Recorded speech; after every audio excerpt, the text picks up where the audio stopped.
Welcome to my YouTube channel, where literature becomes simple, smart, and scoring.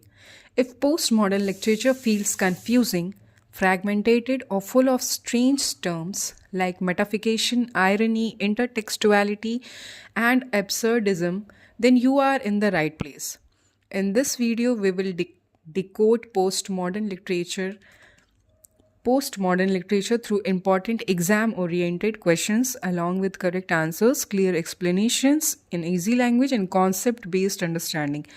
Whether you are preparing for UPLT grade, UGC NET, PGT, TGT, university exams, or simple want to strengthen your history of English literature, this channel will help you learn fast, clearly, and confidently. So, stay till the end because every question you learn today can be sure short mark in your exam tomorrow. Let's begin this journey into the fascinating world of postmodern literature, the literature of questions, contradictions, and creativity. So, let's start.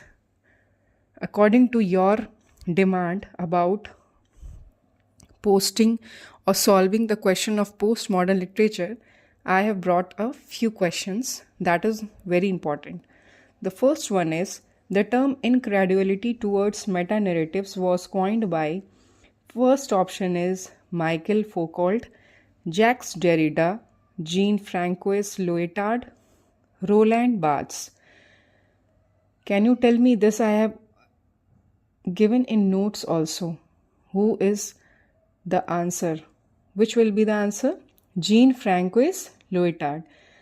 In explanation, Lyotard used this phrase in the postmodern condition. इस phrase को जो हमारा इनक्रेडुअलिटी towards Meta narratives है, इसको कहाँ पे use किया गया है? पोस्ट मॉडर्न कंडीशन में। क्या बताने के लिए? पोस्ट मॉडर्निज्म जो होता है किसको रिजेक्ट करता है? ग्रैंड को, यूनिवर्सल एक्सप्लेनेशंस को, जैसे कि एब्सोल्यूट ट्रूथ, प्रोग्रेस और आइडियोलॉजी। जैसे इनको इग्नोर करते हैं, वैसे ही इन सारी चीज़ों को ये क्या करता है? रिजेक्ट करता है।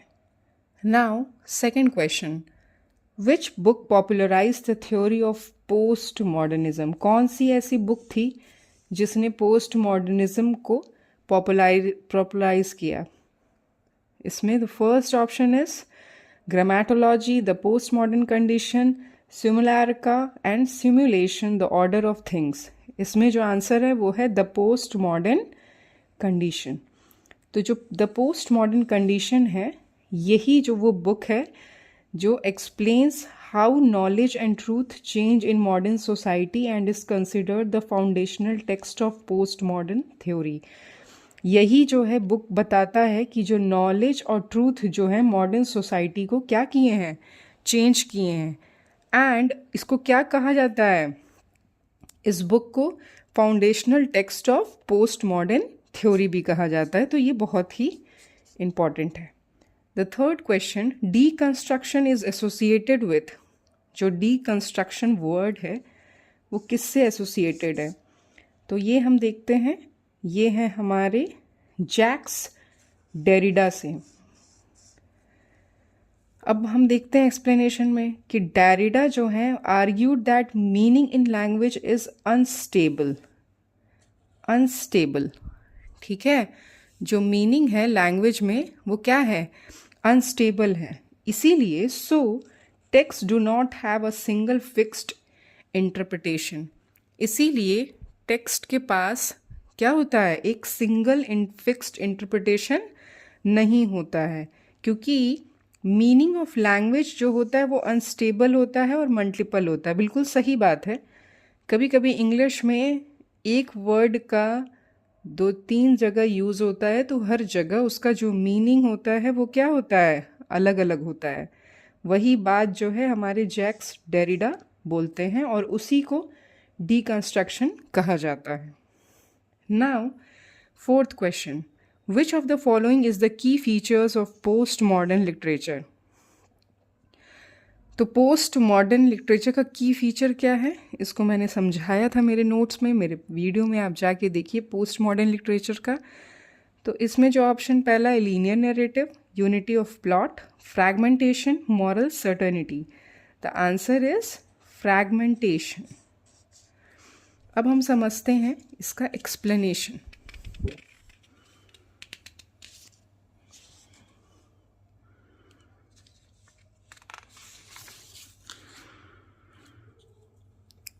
जो पोस्ट मॉडर्न टेक्स्ट है often uses broken text, non linear plots and multiple view points.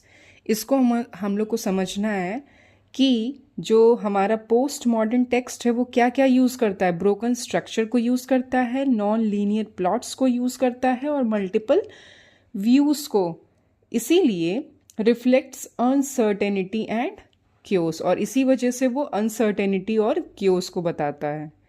ठीक है, now let us move on to question number 5। Intertextuality क्या होता है? इंटरटेक्सचुअलिटी का मतलब होता है रिलेशनशिप बिटवीन डिफरेंट टेक्स्ट। ठीक है, जो रिलेशनशिप शो करता है डिफरेंट टेक्स्ट का, उसी को हम इंटरटेक्सचुअलिटी कहते हैं। क्योंकि जो पोस्ट मॉडर्न राइटर्स हैं believe no text is original, meanings are formed through references, echoes and rewriting of other text. क्यों कहना चाह रहे हैं कि जो टेक्स्ट होता है कि नो टेक्स्ट इज ओरिजिनल, कोई भी टेक्स्ट जो होता है वो ओरिजिनल नहीं होता है, मीनिंग्स को बनाया जाता है। कैसे? बहुत सारे रेफरेंसेस से, इकोज से और रीराइटिंग ऑफ अदर टेक्स्ट।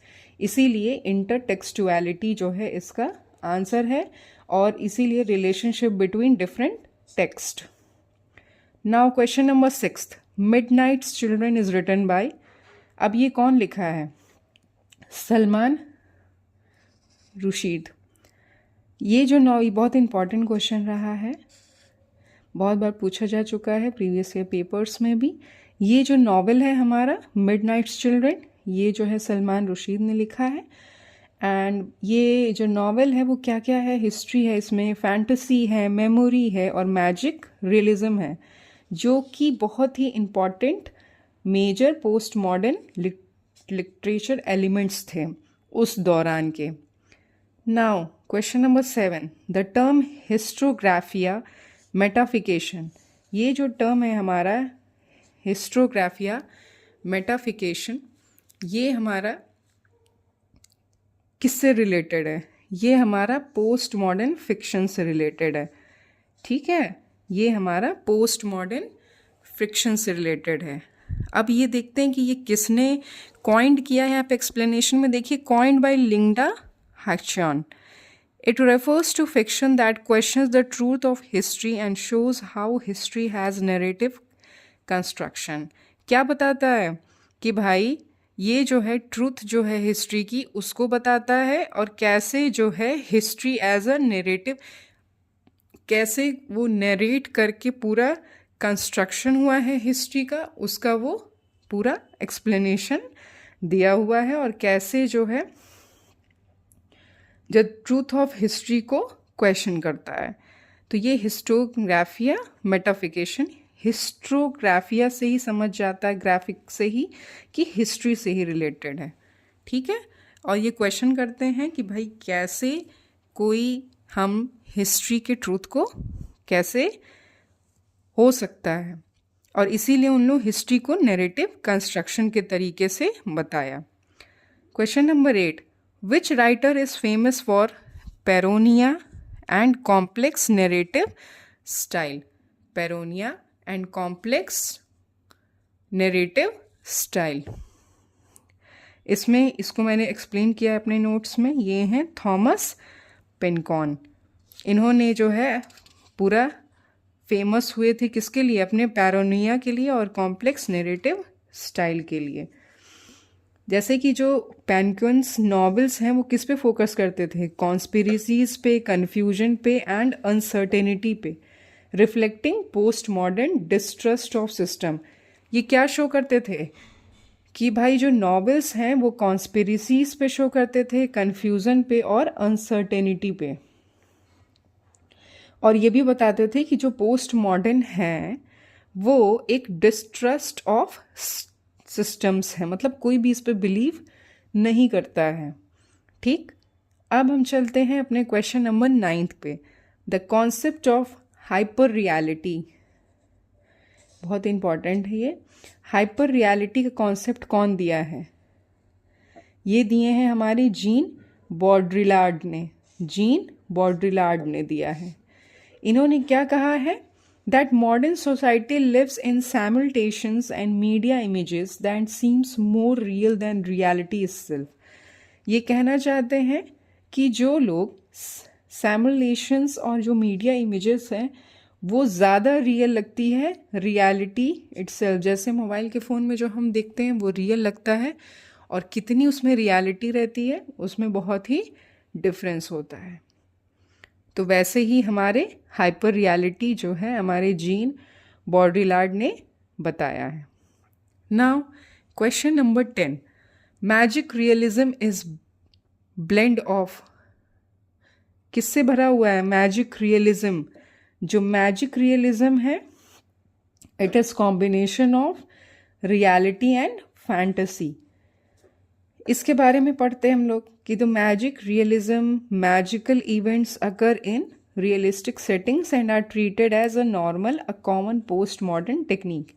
ये एक जो है पोस्ट मॉडर्न टेक्निक का एक कॉमन क्या था? सेटिंग थी। इसमें क्या होता था? मैजिकल इवेंट्स होते थे रियलिस्टिक सेटिंग से, और इसको बहुत ही नॉर्मल कंसिडर्ड किया जाता था और ट्रीट किया जाता था। Therefore, magic realism is a blend of reality and fantasy. Remember it. Question number 11. Waiting for Godot. बहुत ही important है, बहुत बार पूछ चुका है।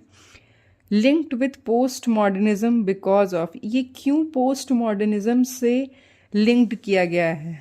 Because of absurdity and uncertainty. क्योंकि किसके लिए?